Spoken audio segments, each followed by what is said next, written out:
রবিবার 24শে নভেম্বর 2024 বেরোতে কিছুটা বেলাই হয়েছিল। হালকা শীতটাকে আলতো জড়িয়ে নিয়ে কখনো শ্যামবাজারের গোলবাড়ি, তো কখনো জোড়াসাঁকো ঠাকুরবাড়ি, আবার কখনো ওয়েলিংটনের শীতকালীন ভুটিয়া মার্কেট, কিংবা শিয়ালদহের স্মার্ট বাজারের কেনাকাটায়।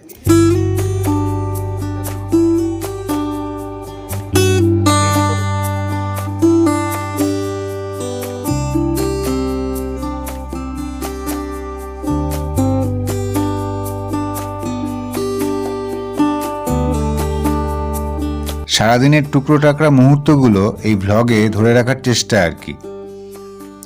এই সূত্রে যা যা তথ্য পেয়েছি যথাসাধ্য তুলে ধরার চেষ্টা করছি।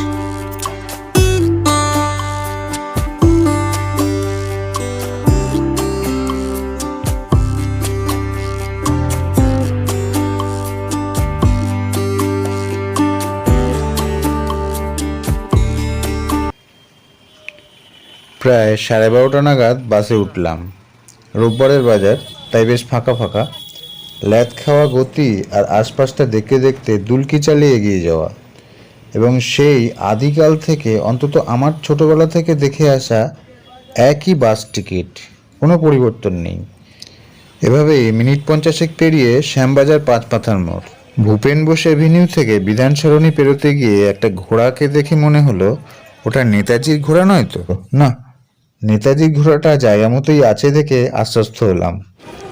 আবার মিঠু একটা ভালো ব্যাপার খেয়াল করেছে, ঘোড়ার পিঠে নেতাজি কিন্তু তাকিয়ে আছেন গোলবাড়ির দিকেই। যাকগে, ইয়ার্কি ফাজলামি ছেড়ে এবার খাওয়া দাওয়ায় মনোনিবেশ করা যাক।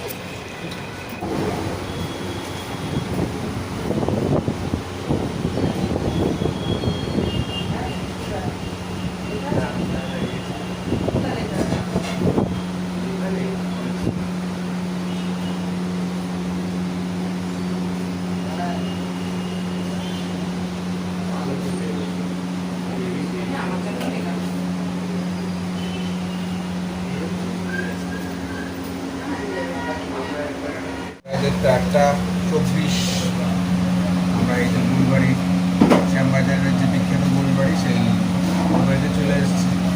ফোন করে নিয়েছি মাটন কষা,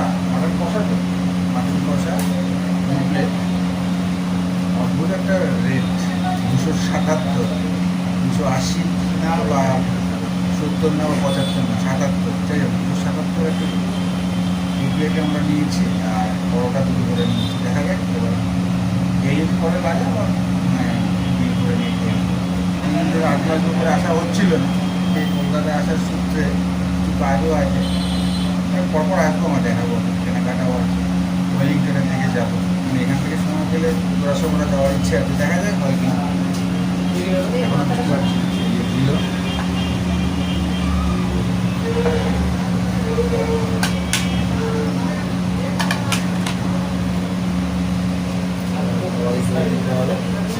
এই দুটো পরোটা দিচ্ছে, সেখানে কি আচার নাকি এটা? চাটনি টাইপের, আর স্যালাডের মধ্যে পেঁয়াজি বেশি, শশা কম। শশার যা দাম! আর এই আমরা ভাগাভাগি করে নিয়ে নিচ্ছি প্লেট করে, এই আর কি।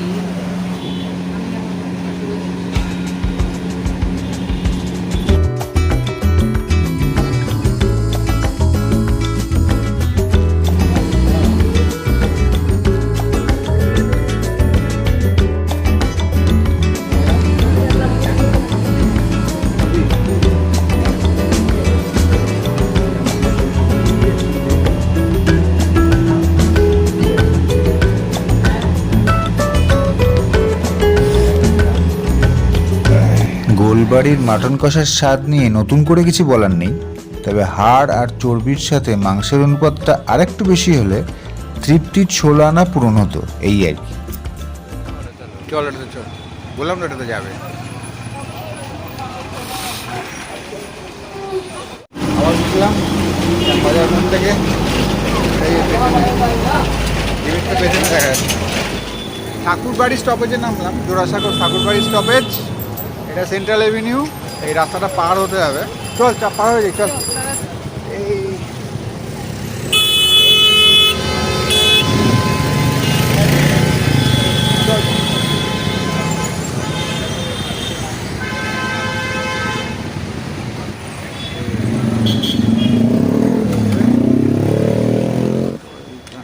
এই রাস্তাটা মদন চ্যাটার্জি লেন।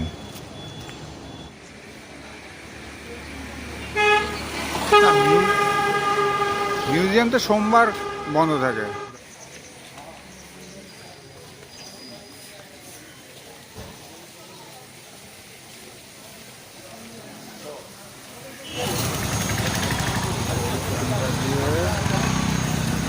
এই আমরা রবীন্দ্র সরণিতে পড়লাম এবার আর কি, মানে সেন্ট্রাল অ্যাভিনিউ থেকে রবীন্দ্র সরণিতে আগে আসতে হবে গলিটা দিয়ে, এসে তারপরে এখান থেকে হাঁটতে হাঁটতে কিছুটা গেলে ডান দিকে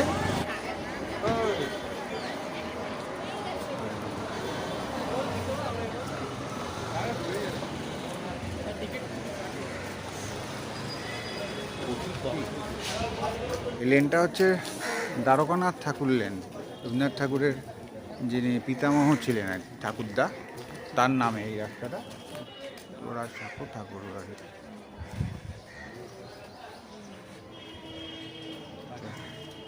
এই যে এখানে টিকিট কাউন্টার তো। আচ্ছা, এখান থেকেই ভিডিও বন্ধ করতে হলো। এখানে কোনো ভিডিওগ্রাফি অ্যালাউড নয়, আর মিউজিয়াম বাদে বাইরে ফটোগ্রাফি করা যাবে। তার জন্য 50 টাকা ফি লাগবে একটা মোবাইল বা ক্যামেরার জন্য। আর সাধারণের প্রবেশ মূল্য 50 টাকা, আগে 20 ছিল, সেপ্টেম্বর থেকে হয়েছে। ছাত্রদের জন্য 20 টাকা। আর সোমবার বাদে সপ্তাহের বাকি দিনগুলো সকাল 10:30 থেকে বিকেল 4:30 পর্যন্ত এটা খোলা থাকে। আজ থেকে 240 বছর আগে 1784 সালে নীলমণি ঠাকুর এই বাড়িটি নির্মাণ করেন। ঠাকুর বাড়ির জটিল ইতিহাসে না ঢুকে আমরা সহজভাবে ব্যাপারটা বুঝে নিই। রবীন্দ্রনাথের পিতামহ প্রিন্স দ্বারকানাথ ঠাকুর বড়বাজারের শেঠ পরিবারের কাছ থেকে জমি দান হিসেবে পান এবং বাড়িটিকে একটি প্রাসাদে রূপান্তরিত করেন। এখানেই নাকি দুটি পায়ে চলা সেতু বা সাঁকো ছিল, তাই জায়গার এই নাম। বাংলার নবজাগরণ এবং সংস্কৃতির ইতিহাসে ঠাকুরবাড়ির অবদান অনস্বীকার্য। দ্বারকানাথের পুত্র মহর্ষি দেবেন্দ্রনাথ এবং তার পুত্রকন্যারা শিক্ষায় সংস্কৃতিতে কৃতী ছিলেন।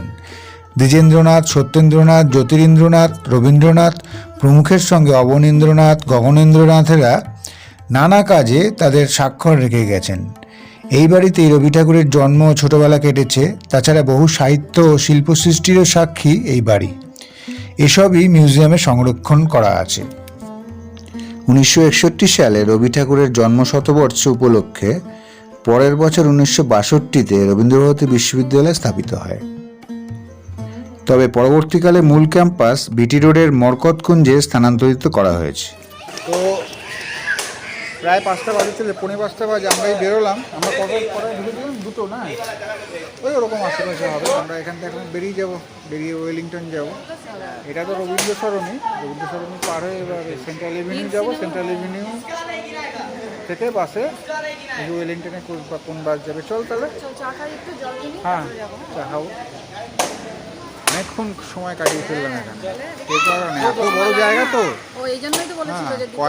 কয়েকটা ফ্লোর জুড়ে তো অনেক মন্দির আছে। যেহেতু মারোয়ারি সম্প্রদায়ের লোকজনই এদিকটা বেশি থাকে।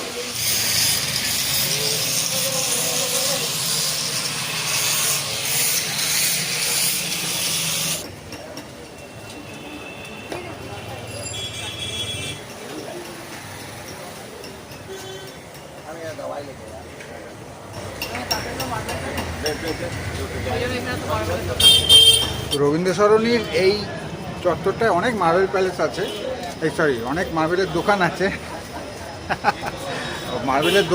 অনেকগুলো, আজকে অবশ্য বন্ধ। বাইরে কিছু কিছু ওই মূর্তিগুলো রাখা রয়েছে দেখলাম, মার্বেলের, তারপরে স্লেট পাথরের, ব্ল্যাক হোয়াইট দুরকম মার্বেলের আছে। তো রোববার বলে অনেক দোকান বন্ধ আছে। তো আমরা একটু এদিক থেকে মার্বেল প্যালেস বন্ধ হয়ে গেছে এখন, কিন্তু বাইরের থেকে দেখি কিছু ভিউ পেলে সামনেটা দেখে বেরিয়ে যাবো আর কি। মানে আমার পেছনে জোড়াসাঁকো পেরিয়ে এসে এদিকটা, মানে সাউথের দিকটা, দক্ষিণ দিকটা, তাই না? এখানে চায় জাংশন বলে একটা আছে, এই যে দেখা যাচ্ছে কি? হ্যাঁ, চায় জাংশন। আর কি এই রাস্তাটা দিয়ে পুরোনো বাড়ি, এইখানটা দিয়ে ঢুকলাম। এখন মুক্তারামবাবু স্ট্রিট দিয়ে হাঁটছি আর কি। এই রাস্তাটা হচ্ছে মুক্তারামবাবু স্ট্রিট। তো এখান থেকেই সামনে সামনে মার্বেল প্যালেস গিয়ে ডান হাতে পড়বে। দেখা যাক চলো। এই গুগল ম্যাপ অনুযায়ী না এখানে এসেছিলাম, ও এসেছিলি পুজোর সময় এসেছিলাম, উনুন জ্বালিয়েছে দোকানে অনেক। চোরবাগান শীলদের ঠাকুর বাড়ি, শীল পরিবারের। বাবা সামনে কি ধোঁয়া, এর ভেতরেই দিয়েছে। এই দেখো ধোঁয়া কি, এই এটা পেছন দিকটা, এই তো এখানে ভেতরেই ভেতরেই দিয়েছে। এটা রান্নাঘর নাকি? মশার জন্য দিতে পারে হয়তো। এখানে এখানে অনেকগুলো পুরনো এরকম নিদর্শন আছে। স্ট্রিট ক্রিকেট হচ্ছে, গলি ক্রিকেট, ওই আর কি আমি ইংলিশে বলেছি আর কি ক্রিকেট। এইটা এই যে ডান দিকের এটা মার্বেল প্যালেস, বা গালি ক্রিকেট হচ্ছে যেই থেকে যে গালি ক্রিকেট থেকে গালি ওর উৎসাহটা বেশি। এই যে মার্বেল প্যালেস চলে এসেছি, এখন ঢুকতে জিজ্ঞেস করে আসবো হয়ে যাবে। এই যে এখানটায়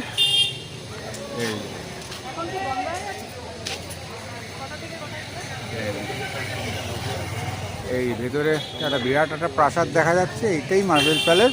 কিন্তু ভেতরে কোনো ফটোগ্রাফি ভিডিওগ্রাফি মনে হয় করতে দেয় না। সময় হলে এখানে টিকিটও লাগে না, এখানে খালি আধার কার্ড হলে। আচ্ছা আধার কার্ড থাকলেই তো হয়ে যায় নাকি?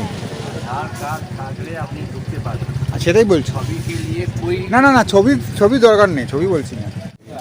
ওটা সিদ্ধিবিনাথ মন্দির, সরি একই রকম দেখতে অনেকটা। পাশেই মার্বেল প্যালেসের এই পাশেই সেটা। এখানে যাওয়া যেত সময় থাকলে, কিন্তু আমাদের সময়ও নেই যেতে হবে। কিন্তু অন্য প্ল্যান আছে, তো এরপরে পরে একদিন আসবো মার্বেল প্যালেসে, তখন যদি এখানে ঢোকা যায়। এই মার্বেল প্যালেস হচ্ছে সোমবার বৃহস্পতিবার বন্ধ থাকে, বাকি দিনগুলো খোলা। সকাল 10টা থেকে ওই বিকেল 4টে অবধি খোলা থাকে, 3:30 পর্যন্ত ঢুকতে দেয়।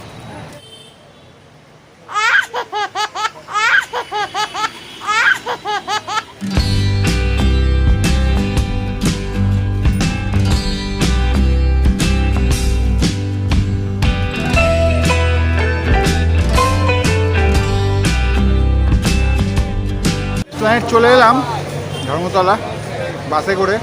এবার দেখি এখান থেকে কিছু একটা নেবো, বা যাবো নাকি হেঁটে চলে যাবো ভাবছি।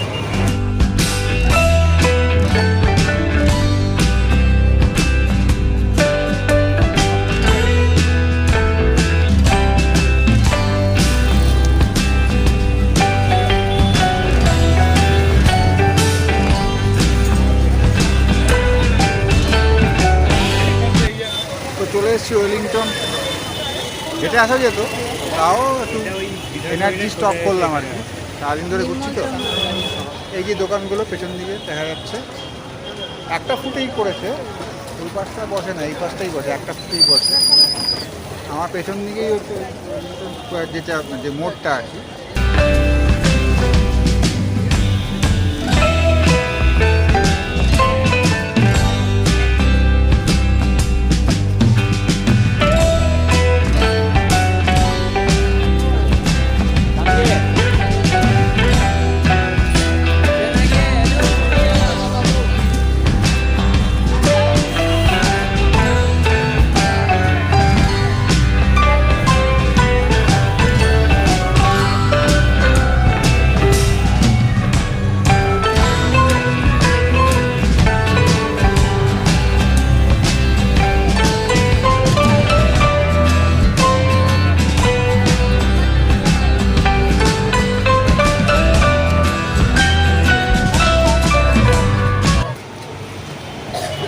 দেখলাম, তবে ওদের দামে পোষাচ্ছে না।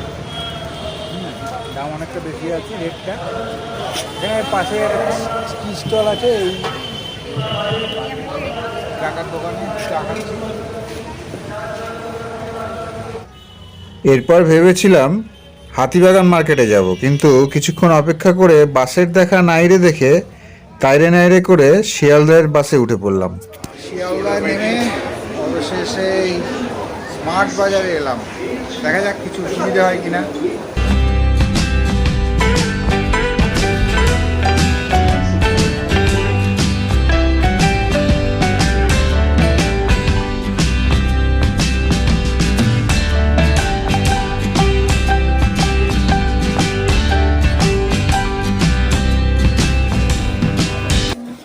এই যে দিমিত্রর এই জ্যাকেটটা বেশ মোটা আছে, এটা 1000, তাই তো 999 এক্সেল সাইজ নিল। আর এই যে উইন্টার টি শার্ট নিলাম দুটো, এটা সামনেটা দেখিয়ে দে। হ্যাঁ, এগুলো 299 করে।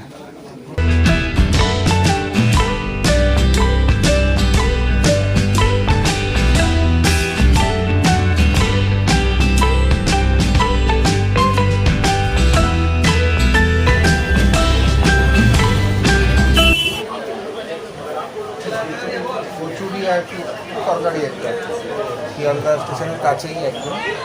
এখানে এর আগে অনেকবার খেয়েছি, অনেকদিন পর আবার এলাম। দিমিত্রর ইচ্ছে ছিল পুজো পেতে পেয়েছে সন্ধ্যেবেলা টুকটাক জলখাবার আর কি।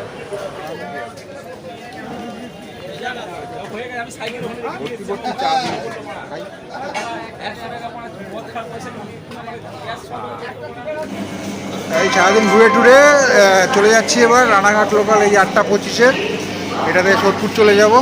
ঠিক আছে, ব্লগ এখানেই শেষ করে দিচ্ছি, পরের ব্লগ নিয়ে খুব চটপট ফিরছি। সঙ্গে থাকো, ভিডিওটা ভালো লাগলে লাইক কমেন্ট শেয়ার ইত্যাদি করে দিও। আর সাবস্ক্রাইব করা না থাকলে সাবস্ক্রাইব করে নিও এবং পাশের বেল আইকন ট্যাপ করে দিও, যাতে নোটিফিকেশান তাড়াতাড়ি চলে যায়। ঠিক আছে, সুস্থ থেকো, নিজের মতো করে খুব ভালো থেকো, সুস্থ থাকবেন এবং ভালো থাকবেন। আজকের মতো টাটা।